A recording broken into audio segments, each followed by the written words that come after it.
బంగ్లాదేశ్ రక్తమోడింది, నిరసనలతో హోరెత్తిపోయింది. యావత్ దేశం ఉద్రిక్తతలతో అట్టుడికిపోతోంది. పోలీసు కాల్పులకు కనీసం 5 విద్యార్థులు మరణించారు. డజన్ల కొద్దీ విద్యార్థులు గాయపడ్డారు. మంగళవారం నాటి నిరసనలు తారాస్థాయికి చేరుకున్నాయి. ప్రభుత్వ ఉద్యోగాలలో కోటా ఎత్తివేయాలని విద్యార్థులు డిమాండ్ చేస్తున్నారు. దీనివల్ల తాము నష్టపోతున్నామని విద్యార్థులు ఆందోళన వ్యక్తం చేస్తున్నారు. గత నెల రోజుల నుండి కొనసాగుతున్న నిరసనలు కాస్త ఉద్రిక్తతకు దారితీశాయి. ఇక బంగ్లాదేశ్లో ఈ కోటా సిస్టమ్ ఏంటో ఈ స్పెషల్ స్టోరీలో చూద్దాం.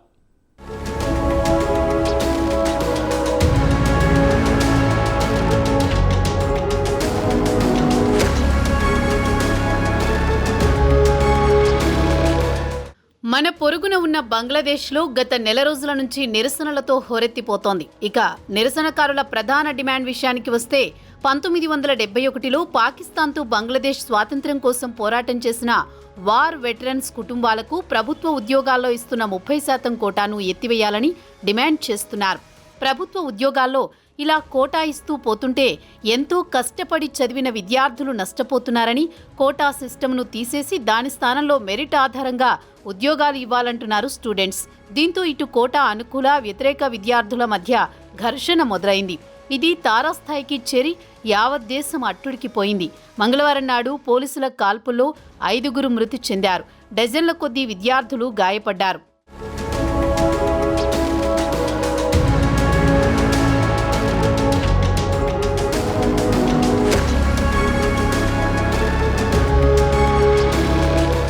ప్రభుత్వానికి అనుకూలంగా ఉండే విద్యార్థులతో పాటు పోలీసులతో కోటాను వ్యతిరేకించే విద్యార్థులకు ఘర్షణకు దిగారు. దీంతో దేశ రాజధాని ఢాకాలో పరిస్థితులు పూర్తిగా అదుపు తప్పాయి. కేవలం రాజధాని ఢాకానే కాకుండా దేశంలోని ఆగ్నేయ నగరాలైన చిట్టోగ్రామ్, ఉత్తరాది నగరాలైన రంగపూర్లో పరిస్థితులు అదుపు తప్పాయి. రంగపూర్లో కనీసం 3 విద్యార్థులు పోలీసుల కాల్పుల్లో మృతి చెందారని స్థానిక మీడియాలో వార్తలు వచ్చాయి. ఇక విద్యార్థుల డిమాండ్ విషయానికి వస్తే కోటా సిస్టమ్ను పూర్తిగా ఎత్తివేయాలని కోరుతున్నారు. దానికి బదులుగా మెరిట్ సిస్టమ్ను అమలు చేయాలంటున్నారు. కోటా సిస్టమ్ వల్ల ప్రధానమంత్రి షేక్ హసీనా మద్దతుదారులు లబ్ధి పొందుతున్నారని ఆరోపిస్తున్నారు. దేశ స్వాతంత్ర్యం కోసం పోరాడిన వారిని అడ్డం పెట్టుకుని ప్రస్తుతం అధికారంలో ఉన్న అవామీ లీగ్ పార్టీ క్రెడిట్ కొట్టేస్తోంది. దీంతో కోటా మొత్తం తమ వారికి ఇచ్చుకుంటూ పోతోందని విద్యార్థులు మండిపడుతున్నారు. అయితే అధికార పార్టీ మాత్రం ఈ నిరసనల వెనుక ప్రతిపక్షాల కుట్ర ఉందని ఆరోపిస్తోంది.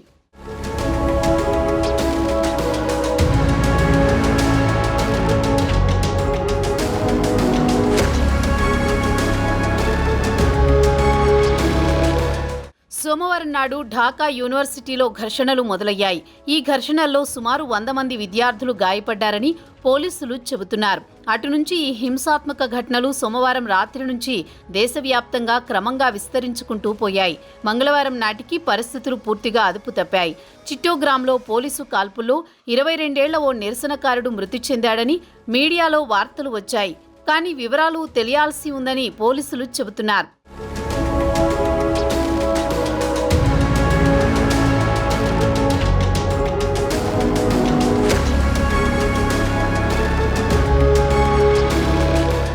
ఇక మన దేశంలో మాదిరిగానే బంగ్లాదేశ్లో విద్యార్థులు ప్రభుత్వ ఉద్యోగాల కోసం ఎక్కువ మొగ్గు చూపుతున్నారు. అయితే బంగ్లాదేశ్లో ప్రైవేట్ రంగంలో ఉద్యోగాలు మెరుగ్గానే ఉన్నాయి. ప్రభుత్వ ఉద్యోగాల్లో అయితే ఉద్యోగ భద్రత ఉంటుందని చాలామంది విద్యార్థులు ప్రభుత్వ ఉద్యోగాల కోసం కష్టపడి చదువుతుంటారు. ప్రతి ఏడాది దేశంలో సుమారు 3000 ప్రభుత్వ ఉద్యోగాలు అందుబాటులోకి వస్తాయి. దీనికి సుమారు 4 లక్షల మంది గ్రాడ్యుయేట్లు దరఖాస్తు చేసుకుంటారు. దీంట్లో 30% కోటా పోతే మెరిట్ ఉద్యోగస్తులు తీవ్రంగా నష్టపోతారని విద్యార్థులు రోడ్డెక్కి ప్రభుత్వానికి వ్యతిరేకంగా నిరసనలకు దిగుతున్నారు.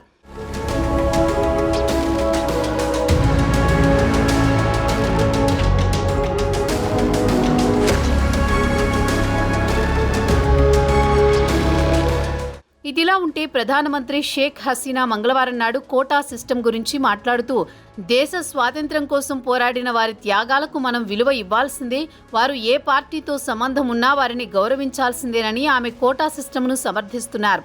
బంగ్లాదేశ్ స్వాతంత్ర్యం కోసం వారు 1971లో తమ కుటుంబాలను, తల్లిదండ్రులను, తమ కలలను అన్నీ పక్కన పెట్టి యుద్ధంలో ప్రాణాలు కోల్పోయారు.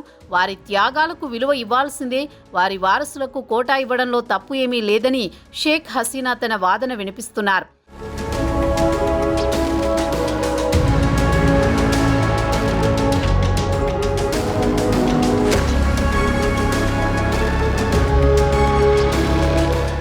షేక్ హసీనా వాదనతో విద్యార్థులు ఏకీభవించడం లేదు. నిరసనగా వారు దేశంలోని జాతీయ రహదారులతో పాటు రైల్వేలను ఎక్కడికక్కడ దిగ్బంధం చేశారు. అయితే ఢాకా యూనివర్సిటీ విద్యార్థుల వాదన మాత్రం కోటా సిస్టమ్ వల్ల తాము నష్టపోతున్నామని, 6 సంవత్సరాల పాటు యూనివర్సిటీలో చదువుకున్న తాము బయటికి వచ్చిన తర్వాత ఉద్యోగం లభించకుంటే తమ కుటుంబం తీవ్రంగా నష్టపోతామని వాదిస్తున్నారు. నిరసనకారులు మాత్రం తమ వెనుక ఏ రాజకీయ పార్టీ లేదని చెబుతుంటే అధికార పార్టీ మాత్రం ప్రతిపక్షాలు వెనుకుండి దేశంలో శాంతి భద్రతలను విచ్ఛిన్నం కలిగిస్తున్నాయని ఆరోపిస్తోంది.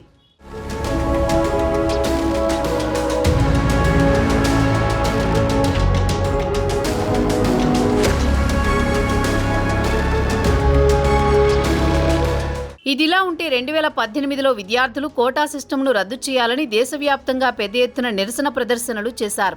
అప్పుడు బంగ్లాదేశ్ హైకోర్టు కోటా సిస్టమ్ను తాత్కాలికంగా రద్దు చేసింది. అయితే గత నెలలో బంగ్లాదేశ్ హైకోర్టు తిరిగి కోటా సిస్టమ్ను పునరుద్ధరించడంతో విద్యార్థుల్లో ఆగ్రహావేశాలు కట్టలు తెంచుకున్నాయి. అది కాస్త తీవ్ర ఉద్రిక్తతలకు దారితీసింది. అయితే గత వారం సుప్రీంకోర్టు హైకోర్టు ఆర్డర్ను 4 వారాల పాటు సస్పెండ్ చేసింది. చీఫ్ జస్టిస్ నిరసన తెలుపుతున్న విద్యార్థులను వెంటనే క్లాసులకు హాజరు కావాలని కోరారు. 4 వారాల్లో దీనిపై ఏదో ఒక నిర్ణయం తీసుకుంటామని హామీ ఇచ్చారు. అయినా విద్యార్థులు మాత్రం తమ నిరసనను రోజువారీ కొనసాగిస్తున్నారు.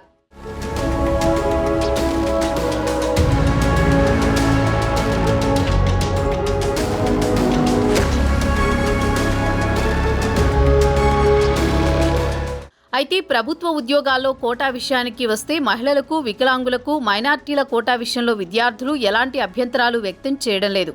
కేవలం వార్ వెటరన్స్ కుటుంబాలకు ఇస్తున్న కోటాను వ్యతిరేకిస్తున్నారు. 1971లో పాకిస్తాన్తో యుద్ధం చేసి బంగ్లాదేశ్ వేరుపడి ప్రత్యేక దేశంగా ఏర్పడింది. యుద్ధంలో పాల్గొన్న అమరవీరుల కుటుంబాలకు ప్రభుత్వ ఉద్యోగాల్లో కోటా ఇస్తోంది. దీన్ని విద్యార్థులు తీవ్రంగా వ్యతిరేకిస్తున్నారు. ప్రస్తుతం పరిస్థితులు మాత్రం అదుపు తప్పుతున్నాయి. ప్రధానమంత్రి విద్యార్థుల డిమాండ్కు తలగ్గుతారా లేదా అనేది వేచి చూడాల్సిందే.